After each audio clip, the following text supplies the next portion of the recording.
안녕하세요. 클래식 정경입니다.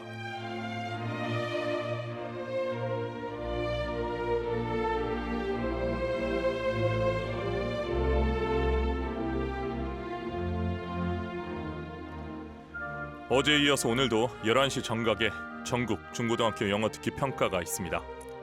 그래서 우리나라 클래식 음악계를 이끌어가는 연주자를 모시고 음악과 인생 이야기를 나누며 라이브 연주를 듣는 수요 초대석을 1부에 진행하게 되었습니다. 오늘 모실 분은 고음악에 대한 각별한 애정을 가지고 바로크 바이올린을 연주하는 분입니다. 서울대 음대와 예일대 음대에서 바이올린을 전공했고요. 오랫동안 바이올리니스트로 활동했는데요. 어느 날 바로크 바이올린에 푹 빠져들었고 지금은 바로크 바이올리니스트로 세계 곳곳에서 활동하면서 고음악이 지닌 특별한 아름다움을 알리는 일에 열정을 쏟고 있습니다. 오늘 모신 초대 손님 바로크 바이올리니스트 김은식 선생님 출연하셨습니다. 안녕하십니까? 안녕하세요. 반갑습니다. 반갑습니다. 김은식입니다. 네, 협연회에서 함께 출연하셨습니다. 하프시코디스트 김재현 선생님 안녕하십니까? 안녕하세요. 반갑습니다. 네. 와, 오늘 정규인 클래식 이 역사에서 처음으로 하프시코드 왔습니다. 아, 그런가요? 네. 영광입니다. 아, 아름답습니다. 제 옆에 이렇게 고음악 악기가 2대나 있습니다. 아, 여러분 가능하시면 운전 중엔 절대로 안 됩니다. 운전 중에 라디오로만 들으셔야 되고요. 만약에 가능하신 분들은 보이는 라디오로는 보시면 볼거리가 풍부하실 겁니다. 자, 김은식 선생님 8월 한 달 가까이 유럽으로 연주 여행 다녀오셨죠? 예, 제가 사실 6월에도 다녀오고 8월에도 다녀왔는데요. 네. 근데 아무래도 유럽에는 뮤직 페스티벌들이 여름에 많이 열립니다. 그래서 6월에는 이태리에서 크리스토프 코행 선생님하고 프랑스와 게리에 선생님하고 같이 연주를 했었고요. 그다음에 8월에는 프랑스의 그 수비니, 그다음에 라쉐즈 디유, 그다음에 벨기에 브리지라는 곳의 마 페스티벌 이렇게 가서 트레디셔널한 프랑스 파이프 오르간하고 같이 연주를 기회가 있었고요. 예. 그래서 아주 오래된 수도원에서 연주를 하는 그런 특별한 경험을 했었고, 그리고 브루지 마 페스티벌은 일가르델리노라는 앙상블의 멤버로 참여를 했고요. 그리고 나서 저희가 지금 음반 마지막 작업을 하고 있는 음반을 그 마스터링을 위해서 하를렘이라는 네덜란드에 또 다녀오게 됐습니다. 아, 8월을 그냥 바쁘게 네. 보내셨군요. 시차는 적응하셨습니까? 오자마자 공연이 있는 네. 덕분에 네, 다행히 시차는 문제없이 잘 극복할 수 있었어요. 네. 자, 여기서 바로크 바이올리니스트 김은식을 소개하겠습니다. 서울대 음악대학을 졸업한 후 미국 예일대 음악대학에서 석사학위를 받은 김은식은 네덜란드 헤이그 왕리음악원에서 료 테라카도를 사사하며 바로크 바이올린 아티스트 디플로마를 취득, 고음악 연주자로서의 본격적인 활동을 시작했습니다. 크리스토프 코엥, 리오 테라가도, 로렌조 귀에미 등 세계적인 바로크 음악가들과 유럽 등지에서 공연했고요. 음반 작업도 함께했습니다.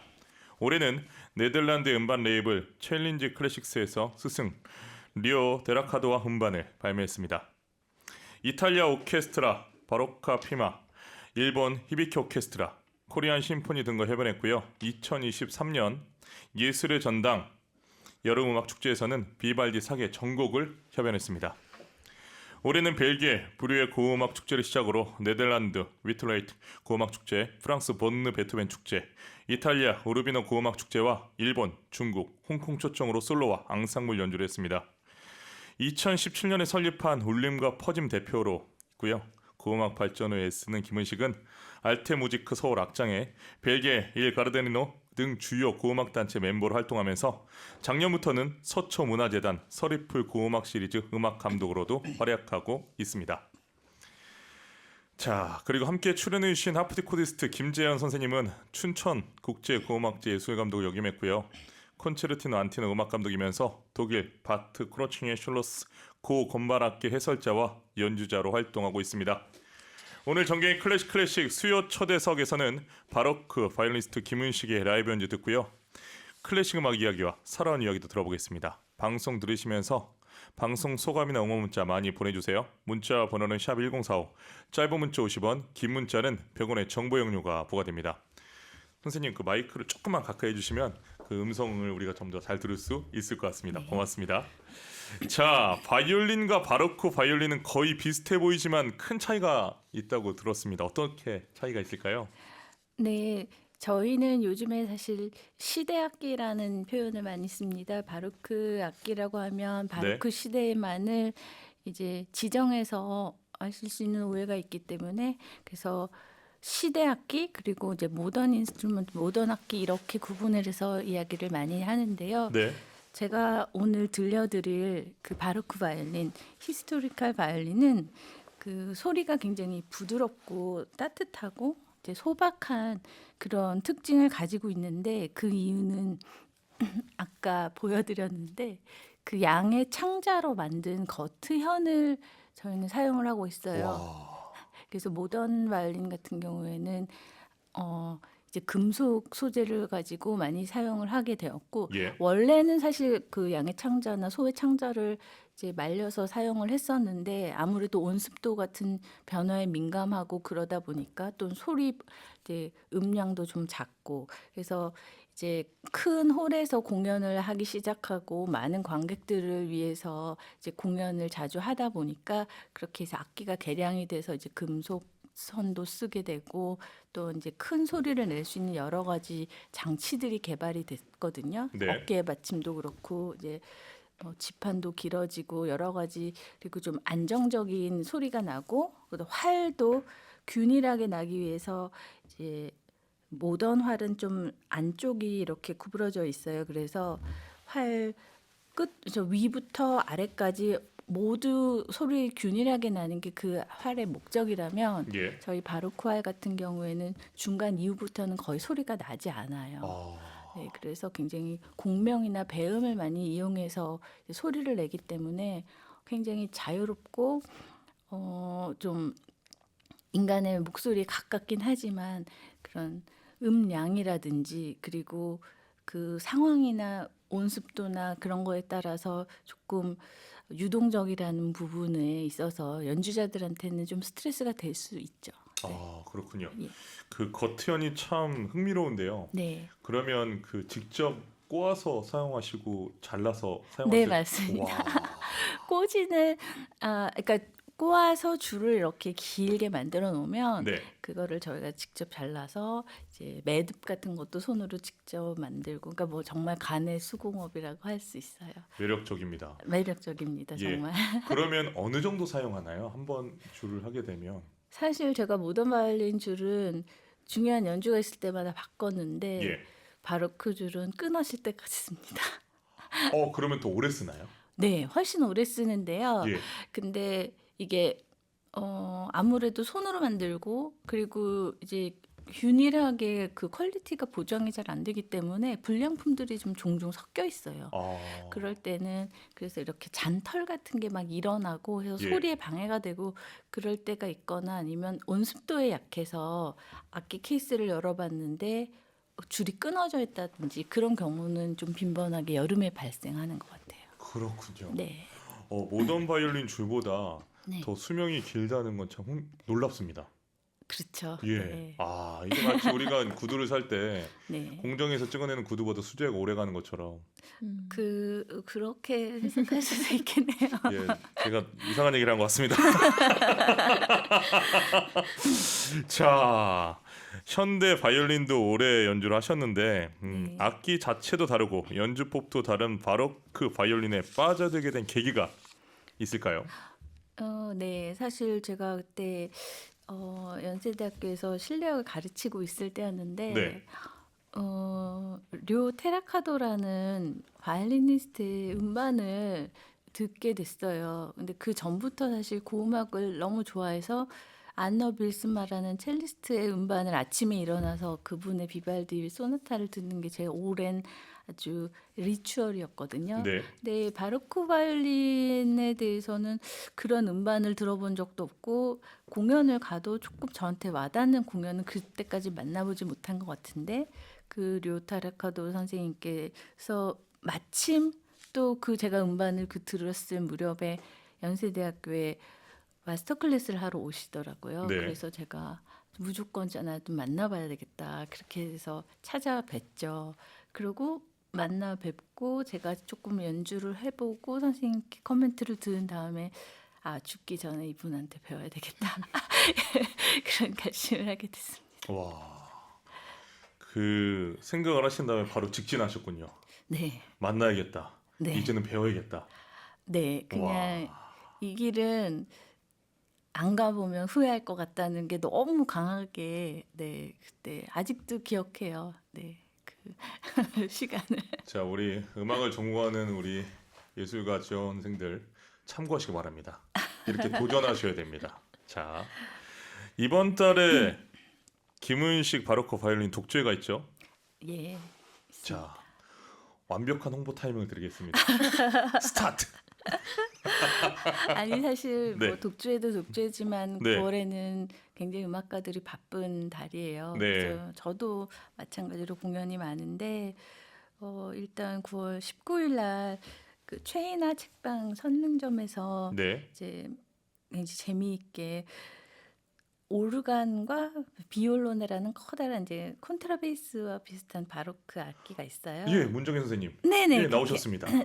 잘 알고 있습니다. 네, 그렇게 네. 같이 그 공연하게 되고요. 네, 9월 19일에요. 네, 네. 7시 반이고 9월 26일에는 네. 대구에 드망수홀이라고 있어요. 네. 범어대성당에 네. 거기서 개관 8주년 기념해서 세계 명인 초청 기획 공연이라고 바로크 바이올린과 챔발로의 대화라는 주제로 이태리의 굉장히 유명한 음악 학자이자 합시코디스트이고 올가니스트이신 로렌조 기엘미 선생님하고 저하고 같이 예. 리사이트를 하게 돼 있고요.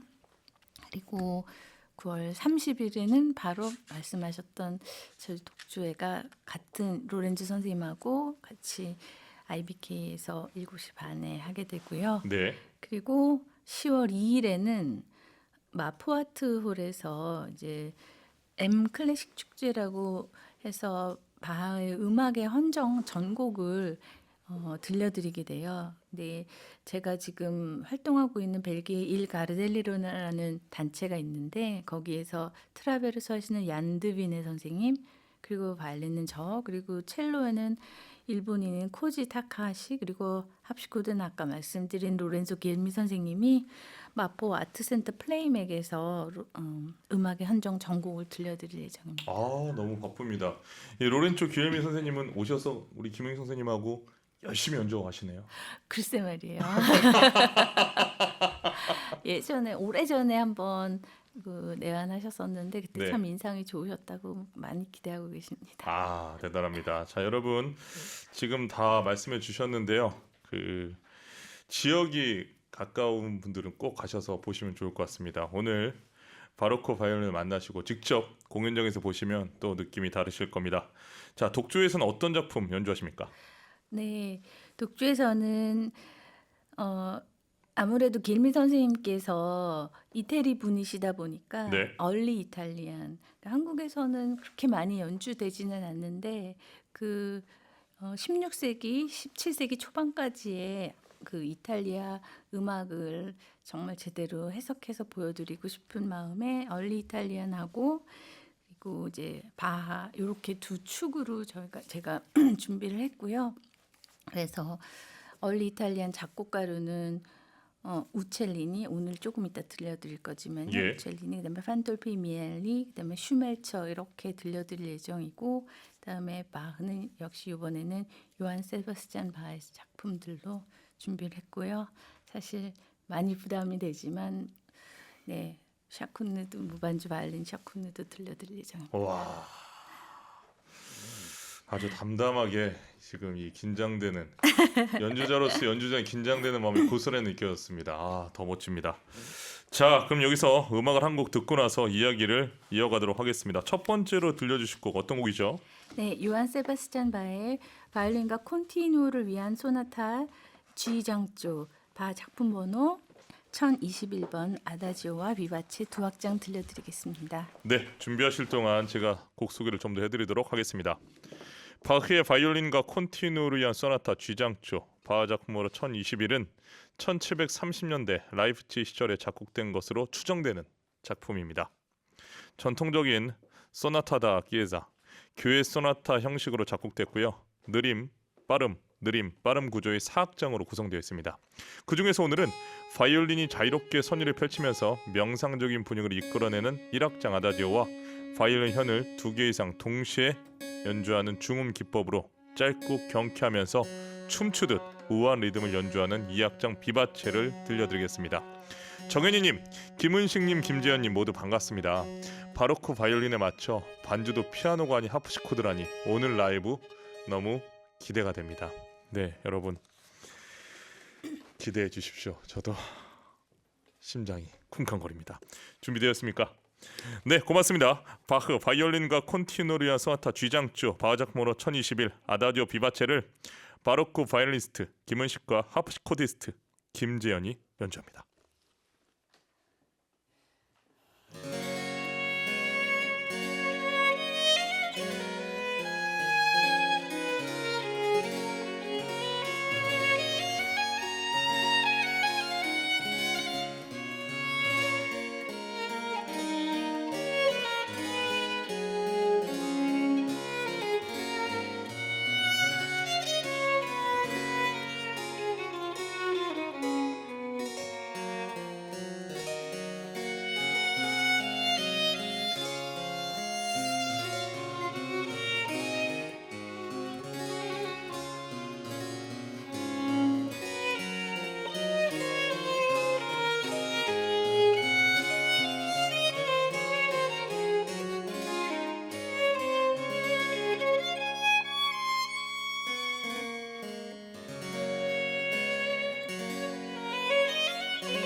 브라바 브라바 바흐의 바이올린과 콘티누를 위한 소나타 기장조 바로크 바이올리니스트 김은식과 하프시코리스트 김재현 연주로 감상하셨습니다. 제가 너무 흥분한 나머지 바흐 작품 번호를 빼먹었네요.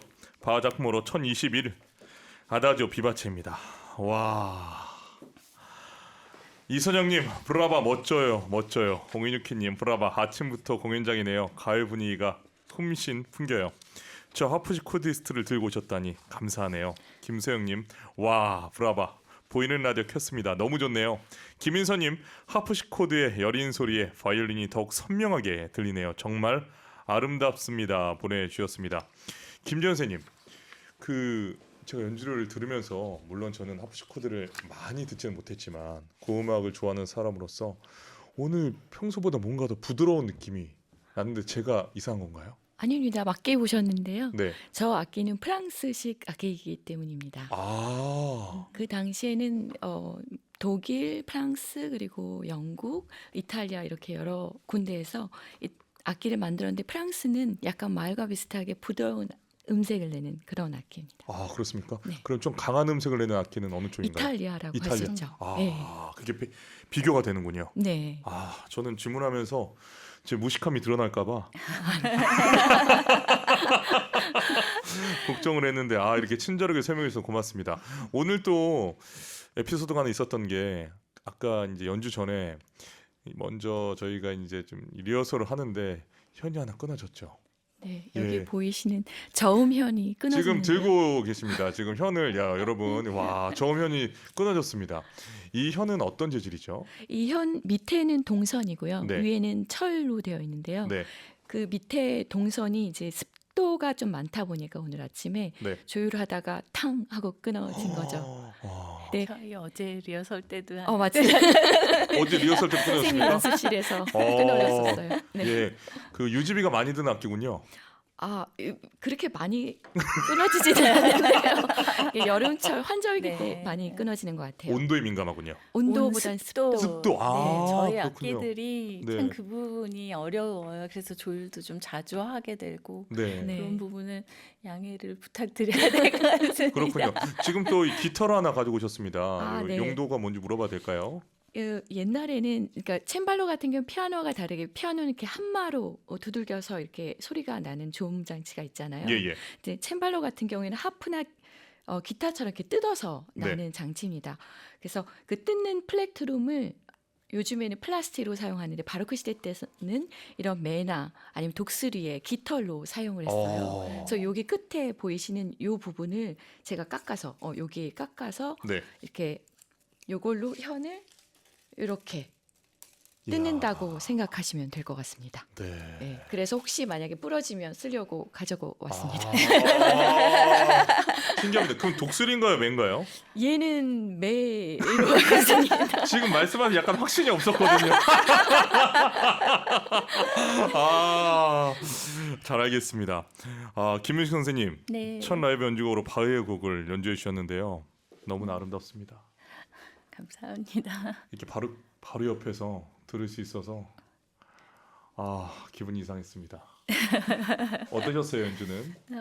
사실 많은 분들이 바흐의 초상화, 근엄한 초상화를 먼저 이미지를 떠올리셔서 네. 바흐 음악은 좀 딱딱하고 좀 엄격하다 이런 인상을 많이 갖고 계신데 굉장히 구조가 그렇게 완벽하고 수학적이면서도 그 안에 저는 항상 할 때마다 그 무한한 낭만과 무한한 낭만. 낭만과 또한 그 질서 안에서의 자유로움이 정말 이렇게 오히려 더 큰 만족을 주는 것 같아요. 이렇게 그냥 방종하게 사는 삶보다 통제되고 절제된 속에서 잠깐 느낄 수 있을 때 그 자유의 그 가치가 더 소중한 것 같다는 그런 느낌. 그래서 정말 더 만족감이 큰 작곡가라고 생각합니다. 절제된 질서 안에서의 자유로. 네.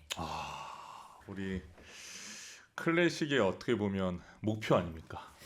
그럴 수 있다고 생각합니다. 저도 사실 바를 어려워했고 그렇게 네. 막 어렸을 때는 즐겨하지는 않았는데 그런 영향이 사실 입시곡으로 바가 늘 나오거든요. 예. 그래서 음악을 그 맛을 보기도 전에 어린 친구들한테는 아무래도 마음의 부담감으로 이렇게 선입견이 쌓인 것 같아요. 그래서 나이가 들어서도 특별히 바하에 대해서 막 마음을 열고 정말 내가 좋아하는 음악가다라고 말을 하시는 분들이 많이 없기도 했는데 이제 저도 점점 더 바하를 알아가고 특히 구음악을 하게 되면서 바하를 새롭게 더 좋아하게 된 것 같아요. 그 전에 모던 하실 때보다는 바흐에 대한 생각이 더 깊어지셨군요. 네, 그리고 사실 그 바하 당시에 지금 상태에서 연주를 하는 거니까요. 그때는 피아노도 없을 때니까 합시코드랑 연주를 했었을 것이고, 그리고 항상 매주 칸타타를 하나씩 썼기 때문에 그런 옛날 교회에서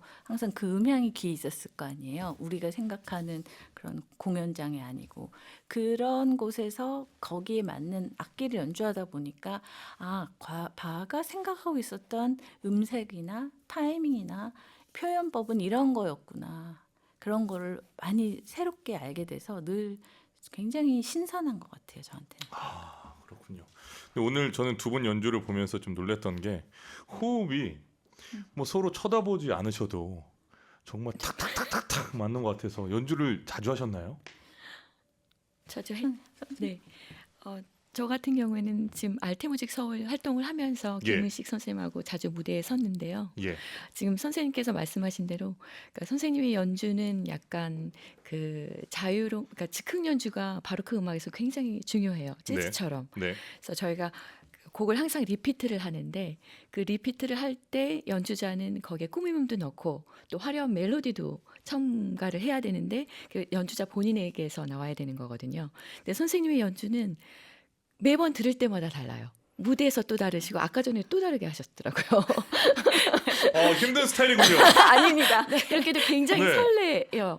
그래서 연주를 할 때 이번에는 어떻게 하실까? 설렌 거 맞습니까? 네, 맞습니다. 항상 기대가 되는 연주가입니다. 그렇군요. 언제 바리에이션이 될지 모른다. 네, 그렇죠. 그리고 네. 어떤 꾸밈을 넣으실지, 어떤 타이밍을 하실지, 네, 약간의 긴장을 꼭 하고 있어요. 카덴사의 여왕이군요. 네, 맞습니다. 와, 잘 알겠습니다. 여기서 공식 질문 드리겠습니다. 김은식에게 바로크 바이올린을 연주한다라는 것 어떤 의미를 가질까요?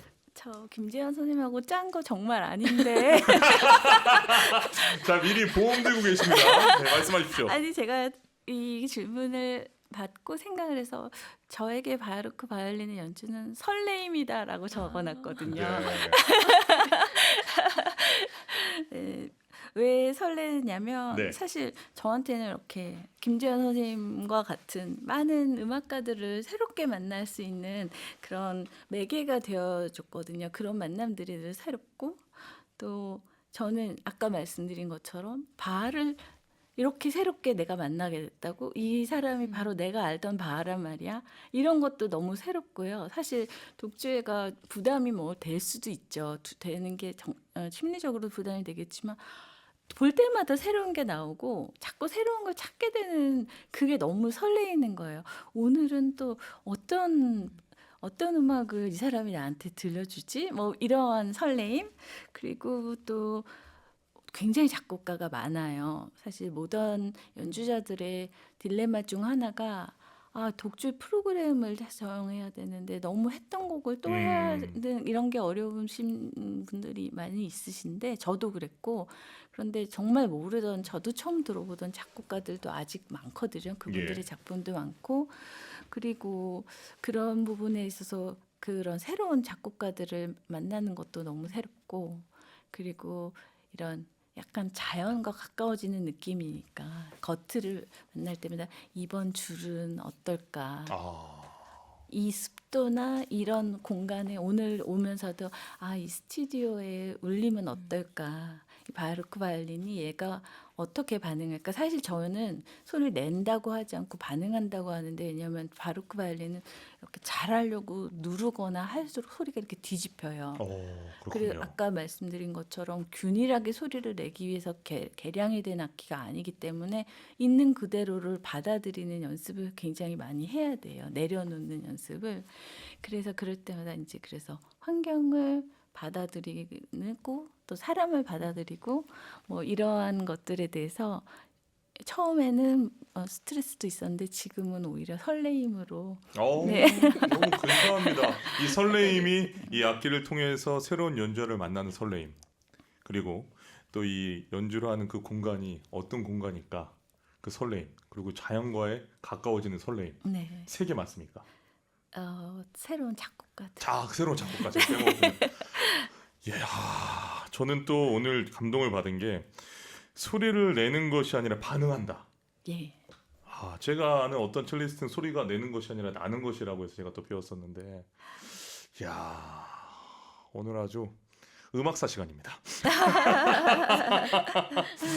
잘 알겠습니다. 자, 또 이번에 그 네덜란드 음반 레이블인 챌린지 클래식스에서 고음악 음반을 발매하셨어요. 네. 예, 어떤 분들과 작업하셨습니까? 네. 음반 제목은 라포테우스 드 코렐리라고 해서 코렐리 찬가라고 이제 해석할 수 있겠는데요. 예, 그 두 대의 바이올린이 선율을 담당하고 그다음에 바소 콘티뉴라고 해서 합시코드와 그다음에 비올라 다 감바가 이렇게 반주 파트를 맡게 되는 그렇게 해서 4명이서 같이 녹음을 했고요. 네, 저의 스승이신 료테라카도 선생님께서 퍼스트 바이올린 맡으셨고 제가 세컨 바이올린을 맡았고 그다음에 가오리 우에무라라고 사실 료 선생님의 사모님이시기도 하세요. 비올라 다 감바 하셨고 프랑스의 프랑스와 게리에라는 프랑스의 합시코디스트하고 같이 연주를 했고 너무나 제가 좋아하는 귀도 티클만이라는 바로크계에서 아주 인정받는 엔지니어와 같이 즐겁게 작업했습니다. 그렇군요. 자, 여러분 고음악 입문은 챌린지 클래식스로 하실 것을 추천합니다. 자, 연주 들어보고 싶은데요. 이번에 준비하실 곡 어떤 곡입니까? 저희가 이번에는 마르코 우첼리니의 소나타 코렌테와 아리아 작품 번호 4번 라 루치미니아 콘텐다 들려드리도록 하겠습니다. 네, 혹시 선곡 이유 여쭤봐도 될까요? 네, 제가 이 곡은 굉장히 즐겨 연주하고 독주에서도 이제 연주를 할 그런 곡인데요. 네, 그 우첼리니는 이제 사제이시기도 했고 16세기 초반에 그 바로크 레토릭의 정수를 보여준다고 할 수 있는데 레토릭이라는 건 이제 수사학이라는 표현을 하는데 이제 그 전까지만 해도 바로크 시대 전까지만 해도 르네상스 시대는 굉장히 단선율적이고 기악 음악은 좀 많이 배제되고 성악 위주의 그런 거였다면 바로크 시대 들어가면서 기악 음악이 굉장히 발전하기 시작했어요. 그래서 또 드라마틱한 효과들을 많이 내서 사실은 그때 이제 종교적인 이유로 이제 청중들, 회중들을 이제 감동시키는 도구로 많이 사용이 됐다고 해요. 그래서 그때 당시의 기악 음악은 굉장히 성악을 모방하는 요소가 많습니다. 그래서 들어보시면 굉장히 오페라처럼 극적인 표현을 바이올린으로 구사하려고 하고요. 그리고 아주 빠른 패시지와 느린 패시지가 막 이렇게 번갈아 가면서 사람의 감정을 좀 흥분시키게 되는 그런 곡이고 그때 당시에는 성당에서 연주가 되었을 거기 때문에 그 장면을 한번 연상하시면서 들어보시면 좋을 것 같습니다. 네, 잘 알겠습니다. 준비하시는 동안 제가 곡 소개를 좀 더 해드리도록 하겠습니다. 자, 라 루치미니아 콘텐타를 작곡한 마르코 우첼리니는 이탈리아에서 활동하던 바이올리니스트면서 작곡가입니다. 우첼리니의 소나타 코렌테 아리아 작품으로 사는 전형적인 바로크 리듬과 선율의 조화를 이루면서 특히 코렌테라는 빠르고 경쾌한 춤곡과 서정적인 아리아가 포함되어 있어서요 음악적 다양성과 감정의 깊이를 보여줍니다. 라 루치미니아 콘텐타는 가장 유명한 악장인데요 밝고 즐거운 분위기가 앞권입니다. 자, 지금 조율을 하고 계시죠, 여러분. 이 소리도 귀 기울여 주십시오. 한 번의 연주를 위해서 이 두 악기가 이 음정을 맞추는 작업입니다. 이 습도에 예민한 악기이기 때문에 그때그때마다 이렇게 연주하기 전에 조율을 하는데요. 실제 극장에 콘서트를 가셔도 이 바로크 공연을 보시면 그때그때마다 주요한 장면을 보실 수 있을 겁니다. 준비되었습니까? 네, 고맙습니다. 마르코 우칠리니의 소나타 코렌테오 아리아 작품으로 라 루치미니아 콘텐타를 바로크 바이올리니스트 김은식과 하프식 코디스트 김재현의 해변으로 들려드립니다.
브라바 마르코 우칠리니의 소나타 코렌테오 아리아 작품으로 라 루치미니아 콘텐타를 바로크 바이올리니스트 김은식과 하프식 코디스트 김재현의 해변을 여러분 감상하셨습니다.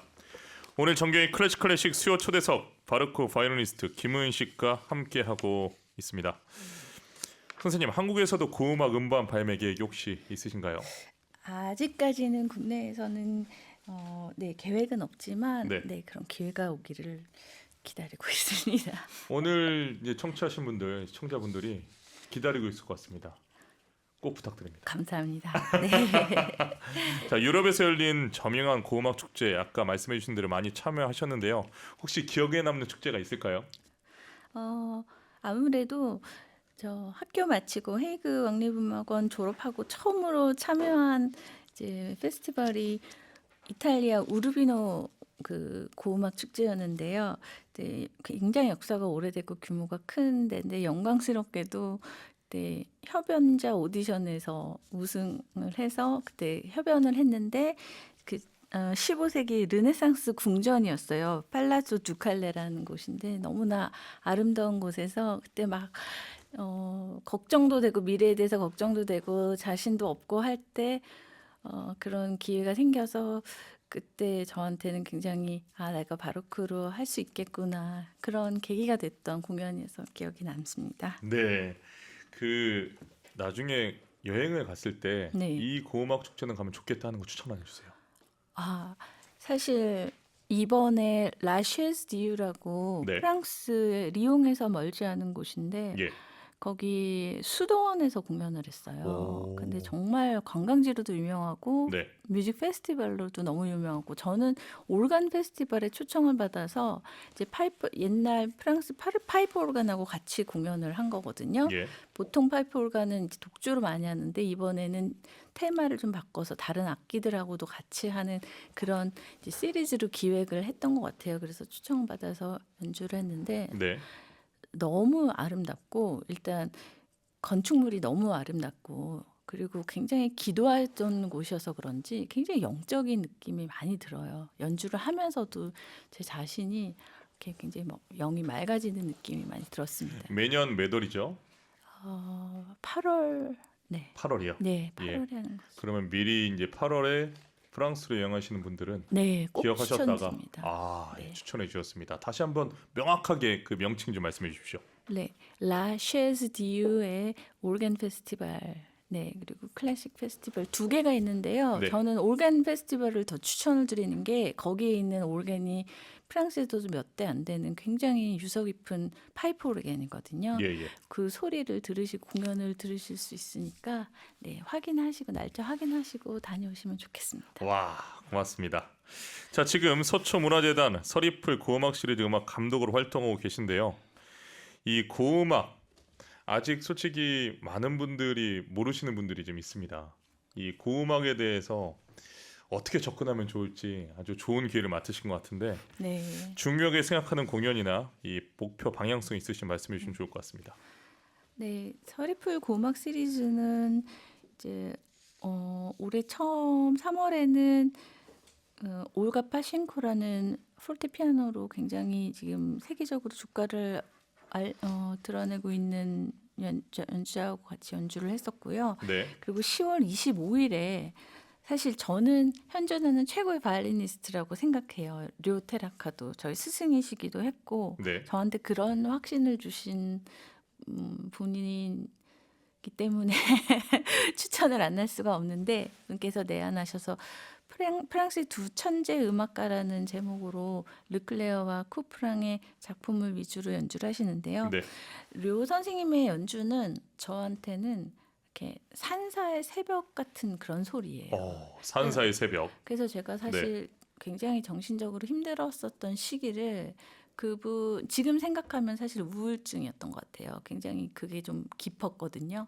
그런데 그분의 음반을 들으면 특히 그 르클레어 소나타를 들으면서 제가 극복했던 그런 개인적인 경험이 있어요. 그래서 사실 그걸 꼭 나누고 싶었어요. 저는 이제 다 모든 대중을 만족시킬 수는 없겠지만 제가 정말 깊이 느끼고 저를 변화하게 한 그런 고음악들은 꼭 여러분들께 이렇게 소개해드리고 싶더라고요. 그래서 기획하게 되었습니다. 자, 방금 경험자의 이야기를 들으셨습니다. 자, 치유의 음악 이 경험을 말씀해 주셨는데 다시 한번 소개하겠습니다. 10월 25일 토요일 그 오후 3시죠. 네, 오후 3시입니다. 예, 프랑스 두 천재 음악가 여러분 추천합니다. 자, 이제 마지막 곡을 어떤 곡으로 이제 선택해 주셨는지 이 곡에 대한 설명 듣고 저희가 인사를 해야 될 것 같은데요. 네. 어떤 곡 마지막 곡 어떤 곡입니까? 네, 이번에 저희가 음반 발표하게 된 그 코렐리 작품집 중에서 예, 코렐리가 작곡한 트리오 소나타 4장조 작품 번호 2의 12 샤콘느 들려드리도록 하겠습니다. 사실 류 선생님 음반을 듣고 제가 바로크의 길로 들어서게 됐는데 그 음반도 코렐리 작품집이었거든요. 네. 그런데 같은 코렐리를 주제로 해서 그 코렐리의 작품을 또 선생님과 같이 음반을 녹음했다는 것이 저 개인적으로 굉장히 큰 의미가 있어서 들려드리고 싶었습니다. 그렇군요. 오늘 선생님 오전 일찍부터 리허설 하시고 이렇게 연주하시느라 고생 많으셨습니다. 초대해 주셔서 감사합니다. 오늘 선생님과 대화를 나누면서 이 바로크 바이올린에 대한 또 이 음색을 다시 한번 느낄 수 있었고요. 바로크에 대한 사랑을 느낄 수 있어서 오늘 이 시간을 통해 여러분 고음악에 한 발짝 다가서는 시간이 되지 않았나 감히 또 생각해 봅니다. 선생님 그 공연 소식이나 음반 네. 소식이 있으면 꼭 알려주시고 음원도 제게 좀 보내주세요. 제가 더 소개하고 싶습니다. 감사합니다. 많이 사랑해 주세요. 오늘 출연해서 다시 한번 고맙습니다. 감사합니다. 김지현 선생님 오늘 덕분에 하프시코드 들을 수 있었습니다. 감사합니다. 너무 감사합니다. 연주 활동 앞으로 파이팅 해주시고요. 앞으로도 응원하겠습니다. 감사합니다. 네, 오늘 정경희 클래식 수요 초대석 바로크 바이올리니스트 김은식과 함께했습니다. 자, 방금 소개해주신 곡 소개할게요. 코렐리의 트리오 소나타 G장조 작품으로 2의 12 샤콘느 라르고 알레그로를 바로크 바이올리니스트 김은식과 리오 테라가도 비올라 다감바 가오리 우에무라와 하프시코디스트 프랑스와 게리의 연주로 들려드립니다.